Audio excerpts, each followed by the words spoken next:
Welcome to the 27th Jackie's Proof Animals Have Souls and Psychic show, produced through Passionate World Talk Radio, a subsidiary of Global Media Network.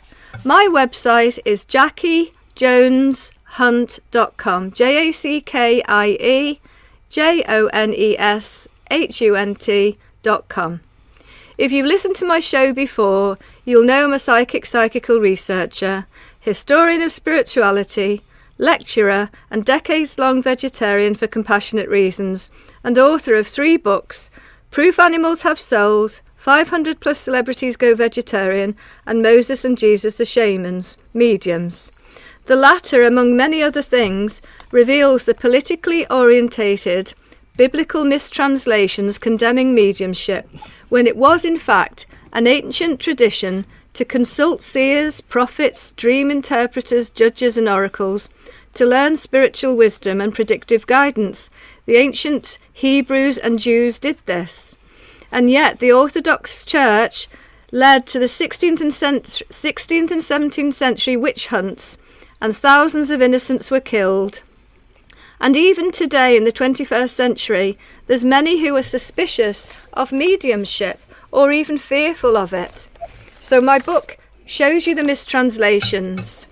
So whilst Moses and Jesus the Shamans is encyclopaedic in information on mediumship and its global and ancient origins to present day, my other book, Proof Animals Have Souls, introduces the vegetarianism of the ancient world, including the vegetarianism of Jesus and James the Just, his brother, both since birth. James is Jesus' brother, who is practically written out of history by the Orthodox Church. Known for his piousness and vegetarianism, he led Jesus' first followers from Jerusalem for many years after Jesus' crucifixion. Today, it's my privilege. My guest today is Reverend Carl Hulse, Hulse, a spiritualist medium. He was ordained by the Church of the United Spiritualism of Australia as an honorary title for the mediumistic work he and his wife did in Australia. Reverend Carl lives in North Wales, UK. He and his wife are Usui Reiki teachers.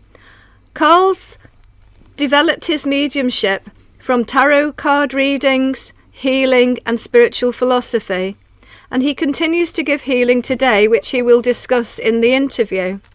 And Carl's email will be in the blog, and it's astraspiritnew@outlook.com. And previously, Reverend Carl Hulse worked as a hypnotherapist. So welcome, Carl. It's a pleasure to have you on the show.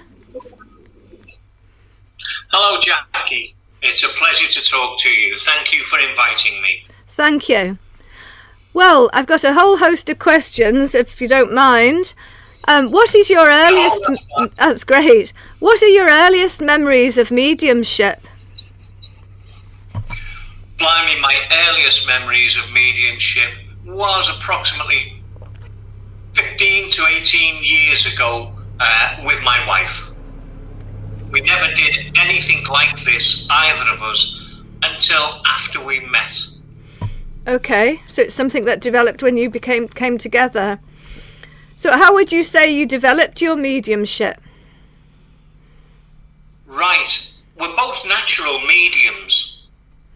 It's a long story, but I'll cut it quite short. We've both been married before. Things happen in life, and that life journey for me led me to meet my wife one day. She was a customer of somewhere I was working. Her father was quite ill with cancer, and he passed away. Yes. I was already a spiritualist because after my own father passed, then I started to go to a spiritualist church, but I hadn't been to church for a long time. When my wife's father passed, I decided to take her to a local spiritualist church, and then our pathway began from there. And one day, not long afterwards, my wife was told by the medium in the church that she was being given a gift, And that progressed from there. I had just become interested in working with cards and doing that sort of thing. Yes. I wasn't doing any mediumship at all. But then I used to drive my wife around to serve churches, as she did. She was invited to do a divine service where philosophy is given out. So she doesn't like to do that. So she invited me to go on the rostrum with her to do a bit of philosophy, which I did. And then she asked me, was I getting anything, which took me a bit by surprise. So I just gave off what I was getting in my mind's eye, and lo and behold, people could take that. And so we haven't really trained, we haven't sat in any circles, we've just been given this naturally and developed from that, and it's gone onwards and upwards. I see, that's very interesting. Would you say that you see spirit clairvoyantly, or hear them clairaudiently, or know they're there claircognizantly, or sense them clairsentiently? Which one or all of those would you say is the way you work? I wish I was all of those. My wife is clairvoyant and clairaudient. I'm just clairsentient. I just work, I don't see or hear spirit. I just work with a sense of, and the way that I've learned to work and they've taught me to work is that I notice if I'm thinking things differently, or if my bodily actions are different, or if I feel different. I just go with the flow with what they pop in my mind's head, or if how they want me to act. I see. Do you ever, we're in a room here with 5 dogs, so if they join in the show, then please bear with them. I was going to ask you, do you see or sense animals, spirit animals? Because that would be very helpful to those human parents who are bereaved, who've lost animals. You grieve for them the same as you grieve for a child. Absolutely, Jackie. Even though I don't see spirit, I have a knowingness. If I'm in church giving a demonstration of mediumship, just the other night, I was able to describe a dog or a few dogs for different people. So I get that sense of there. But my wife and I had a beautiful, beautiful cat called Molly. She was just magical. And when Molly passed, not long after and several times since, there has been, we've heard her in the hallway. We live in a bungalow, so it's all on one ground level. Yes. We've heard her running up and down the hall. She's jumped on the bed and padded up the bed. So we just get that. My wife sees her. I just get that sense of many animals. I've had rabbits through, yes, horses through, dogs through. Any animal, they've all got souls. Every living being has a soul, as far as I'm concerned, and they can and they do come through in the love and the light. Thank you. You also do a lot of work with healing. I wonder if you'd like to share that with listeners to explain something about the healing that you do. Absolutely. Thank you, Jackie. Well, my wife and I trained as Usui Reiki master teachers. And that's what we used to do a lot of before the mediumship took over. But over the last 3 years or so, especially, I've been working with spirit, and spirit have been working with me to do a different type of healing. It is a spiritual healing technique that is done through a specialized meditation, and that can be done through a video call. And I've learned that I can help up to 5 people at the same time, all with various conditions. No one has to give any information out whatsoever. It's all completely confidential because I don't do the healing. the person works with their own spirit guide within the meditation to take control and do their own healing with their guide. I just facilitate the meditation, and the person does the healing themselves within the meditation with their guide. It's an empowerment meditation. That sounds very interesting. So you still have that interest and work with the healing, and you don't do the tarot cards anymore, but you continue with the healing and the mediumship, and that's your life path.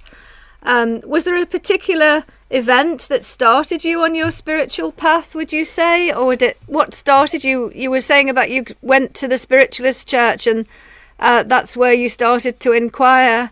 So would you say that was like the focal point of where your life took this turn? Absolutely. I used to work with my father.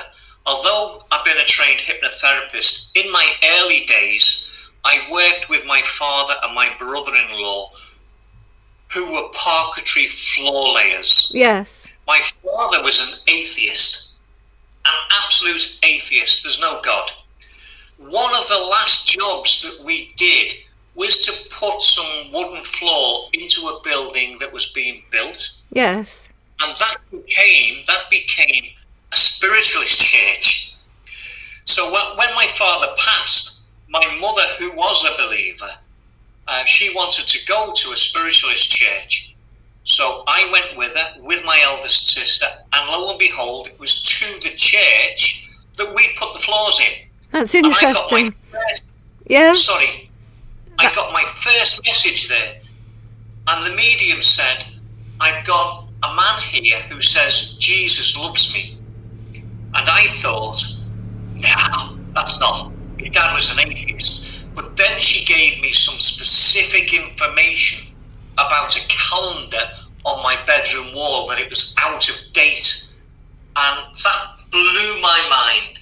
And I walked out of that church that night, happy as Larry, knowing my father was okay. I'd received the evidence from this beautiful medium, and that was where my spiritual pathway began. So he changed from being an atheist to a believer, and to show his evidence that he was there, he, out of time and out of space, went to your home, saw the calendar, and gave that as evidence to say the calendar's out of date, to prove it's him, and that he was able to do that, sort of like soul travel or astral travel as a spirit. Absolutely. That provided absolute confirmation for me. Excellent. We've only got a minute or so left now, just over a minute. Just in your own words, what is it that motivates your work as a medium, doing one-to-one sittings and churches? Service. I've been given a chance to be of service and to serve, to just bring whatever comfort and joy into the physical here, on both sides of the veil, both the physical and those loved ones on the higher side of life. Just service. Do you know your guides? Some people get to know their guides, or one or two of their guides, or maybe even one guide. Do you feel you've got to know your guides, or do you just feel comfort that they're working with you, even anonymously? Well, my wife, Patricia, she knows her guide, she's seen her guide, but different guides come in at different times for different things. And you know, Jackie, I haven't got a clue who my guide is. Not all mediums know who their guides are, but it doesn't matter, because I just get that sense of when they're there. And that's lovely. It's delightful to know. And it also, you build up your confidence that they're there when you go on the platform to give a service to a church of people that you don't know. So that takes a lot of guts and strength of character, and also a lot of a passion, a mission to do that. Well, I'm afraid the time has come to an end, and we'll have to speak again in the future. And I thank you very much for coming along. Thank you for inviting me so much, Jackie. It's been a pleasure. Pleasure. And you don't have a website, but your email will be in the blog that goes with the show. Thank you very much. Goodbye. Thank you. Bye-bye.